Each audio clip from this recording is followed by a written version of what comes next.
ஒருவர் கந்தசாமி, மற்றொருவர் முனுசாமி. இருவருமே விவசாயிகள். இருவருக்குமே சம அளவு விவசாய நிலம் இருந்தது. ஆனாலும் முனுசாமிக்கு ஒரே கவலை.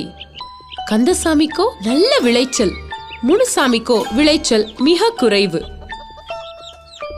ஒவ்வொரு அடியிலும் கவனம் கொடுப்பேன் என நினைத்து களத்தில் இறங்கினார்.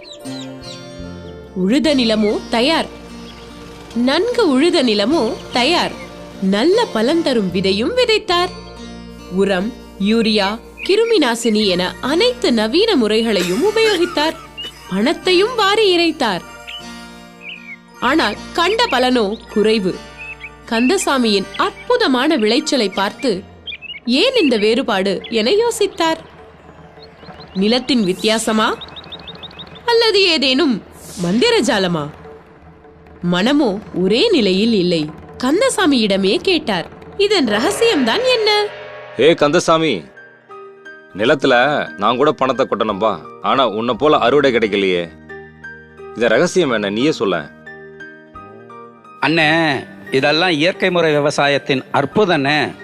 அப்படி என்னப்பா புதுமுறையான விவசாயம்? அதன் பேரை இப்பதான் முதல் முறையா கேள்விப்படுறேன். அண்ணே, இது மிக எளிதான விவசாயம்னே. முதல்ல விதைய பகவானுடைய நினைவோடு சக்திசாலி ஆக்கணும். பிறகு அந்த ஈஸ்வரனுடைய நினைவிலேயே விதைய விதைக்கணும்னு. அப்புறம் சாணம் போன்ற ஜீவாமிர்தத்தையும் இலை தலைகளுடைய உரத்தையும் போடணும்.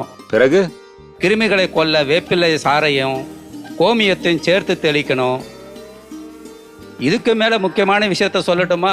பகவானுடைய நினைவிலே இருந்து நல்ல எண்ணங்களையும் நல்ல பாவனைகளையும் கொடுத்து கொண்டே இருக்கணும்னு.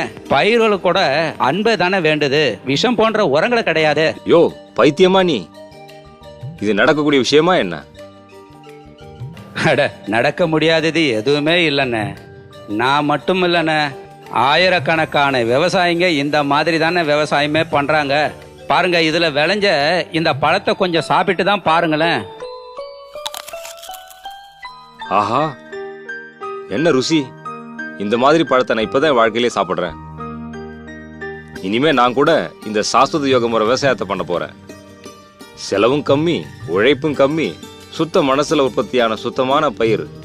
நான் கூட இனிமே தியானம் பண்ண போறேன். நான் கூட இந்த மாதிரி பயிர் செய்ய போகின்றேன். புதிய யுகத்திற்கான புது விவசாயம், இதுவே இயற்கை யோக முறை விவசாயம்.